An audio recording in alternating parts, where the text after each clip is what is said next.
Hello ವೀಕ್ಷಕರೇ, welcome to my channel the food technologist. ನೋಡಿ, already ಅಗಸೆ ಬೀಜ ಸೇವಿಸೋದ್ರಿಂದ ಏನೆಲ್ಲ ಅದ್ಭುತ ಆರೋಗ್ಯ ಪ್ರಯೋಜನಗಳಿವೆ ಅಂತ ನಾನು ನನ್ನ ಹಿಂದಿನ ವಿಡಿಯೋದಲ್ಲಿ ಸಂಪೂರ್ಣ ಮಾಹಿತಿಯನ್ನು ಕೊಟ್ಟಿದ್ದೇನೆ. ನೀವೇನಾದರೂ ಆ ವಿಡಿಯೋ ನೋಡಿಲ್ಲ ಅಂದರೆ ಮಿಸ್ ಮಾಡದೆ ನೋಡಿ, ಬಿಕಾಸ್ ನಿಮಗೆ ಅದರಿಂದ ತುಂಬಾ ಇನ್ಫಾರ್ಮೇಷನ್ ಸಿಗುತ್ತೆ.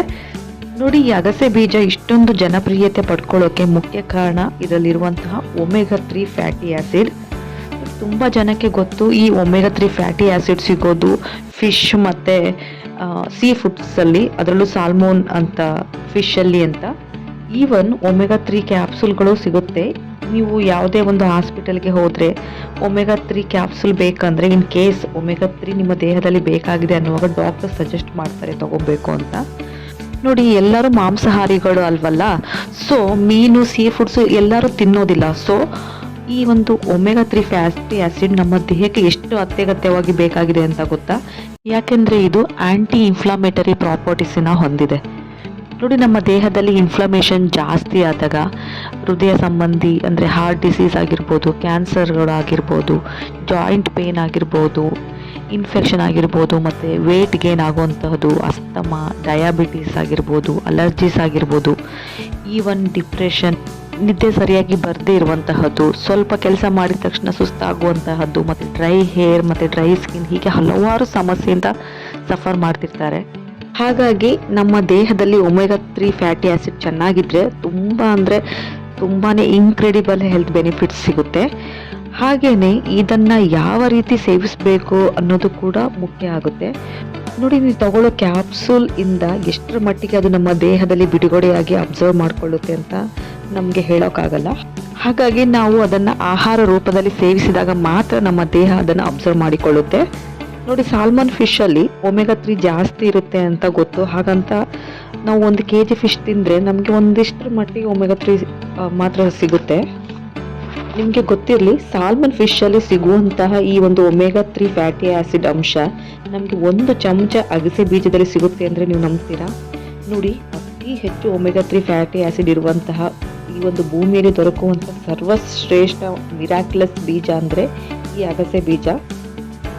ಅಲ್ಲದೆ ಈ ಒಂದು ಅಗಸೆ ಬೀಜದಲ್ಲಿ ಲಿಗ್ನಾನ್ ಎಂಬ ಒಂದು ಆಂಟಿ ಆಕ್ಸಿಡೆಂಟ್ಸ್ ಯಥೇಚ್ಛವಾಗಿರೋದ್ರಿಂದ ಇದು ಆ್ಯಂಟಿ ಕ್ಯಾನ್ಸರಸ್ ಪ್ರಾಪರ್ಟಿ ಹೊಂದಿದ್ದು, ನಮಗೆ ಫ್ಯೂಚರಲ್ಲಿ ಬರುವಂತಹ ಕ್ಯಾನ್ಸರ್ನ, ಎಷ್ಟೋ ಥರದ ಕ್ಯಾನ್ಸರ್ಗಳನ್ನ ಇದು ಪ್ರಿವೆಂಟ್ ಮಾಡುವಂತಹ ಒಂದು ಅದ್ಭುತ ಪವರ್ ಇದೆ. ನೋಡಿ, 1 ಚಮಚ ಅಂದರೆ 15 ಗ್ರಾಮ್ ಅಗಸೆ ಬೀಜದಲ್ಲಿ ಇರುವಂತಹ ಒಮೆಗಾ 3 ಫ್ಯಾಟಿ ಆ್ಯಸಿಡ್ ನಾವು ಒಂದೇ ಸಲ 45 kg ಕಡಲೆ ಬೀಜ ತಿನ್ನಬೇಕಾಗುತ್ತೆ. ಅಷ್ಟು ಅಂಶನ ನಾವು ಒಂದು ಸಲ ತಿನ್ನೋಕ್ಕಾಗಲ್ಲ. ಸೊ ಹಾಗಾಗಿ ಒಮೆಗಾ 3 ಫ್ಯಾಟಿ ಆ್ಯಸಿಡ್ ಯಥೇಚ್ಛವಾಗಿರುವಂತಹ ಈ ಒಂದು ಅಗಸೆ ಬೀಜದಲ್ಲಿ ಸಿಗುತ್ತೆ ಅಂತ ಹೇಳ್ಬಹುದು. ನೋಡಿ, ಉತ್ತರ ಕರ್ನಾಟಕದ ಕಡೆ ಅಗಸೆ ಚಟ್ನಿ ಪುಡಿ ಅಂತ ಮಾಡ್ತಾರೆ.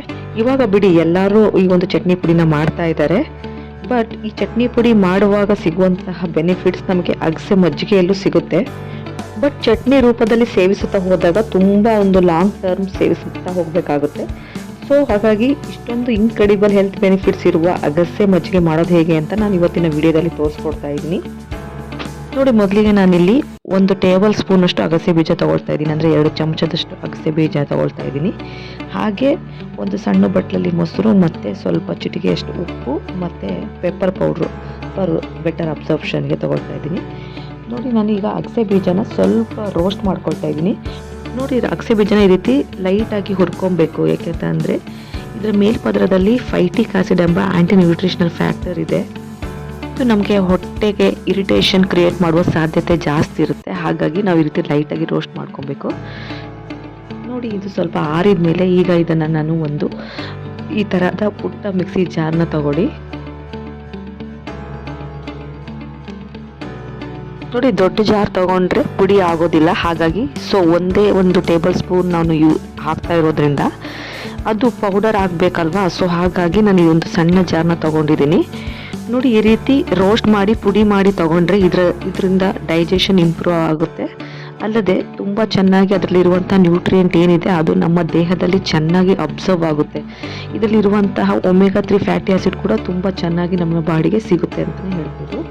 ಈಗ ನಾನು ಇದಕ್ಕೆ ಪೆಪ್ಪರ್ ಪೌಡ್ರು ಮತ್ತು ಉಪ್ಪು ಇಟ್ಕೊಂಡಿದ್ನಲ್ಲ ಅದನ್ನು ಸೇರಿಸ್ಕೊಳ್ತಾ ಇದ್ದೀನಿ. ಹಾಗೆ 1 ಬಟ್ಲು ಮೊಸರು ಇಟ್ಕೊಂಡಿದ್ನಲ್ಲ ಇದನ್ನು ಸೇರಿಸ್ಕೊಂಡು ನಾವು ಒಂದು ಮಿಕ್ಸಿಯಲ್ಲಿ ಹೇಗೆ ಮಜ್ಜಿಗೆ ಮಾಡ್ಕೊಳ್ತೀವಲ್ಲ ಆ ಥರ ಒಂದು ಸಮಯ ತನಕ ಈ ರೀತಿ ಮಿಕ್ಸಿ ಮಾಡ್ಕೊಳ್ಳೋಣ.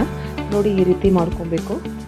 ಮೊದಲು ಸ್ವಲ್ಪ ನೀರು ಹಾಕಿಬಿಟ್ಟು ಗ್ರೈಂಡ್ ಮಾಡಿಕೊಂಡು ನಂತರ ಇನ್ನೊಂದು ಟೈಮು ಮತ್ತೆ ನಮಗೆ ಎಷ್ಟು ಬೇಕೋ ಅಷ್ಟು ನೀರು ಹಾಕ್ಕೊಂಡು ಒಂದು ಮಜ್ಜಿಗೆ ಕನ್ಸಿಸ್ಟೆನ್ಸಿ ಬರೋ ತನಕ ನಾವು ಅದನ್ನ ಟ್ವೆಲ್ಸ್ ಮಾಡ್ಕೊಳ್ಳೋಣ.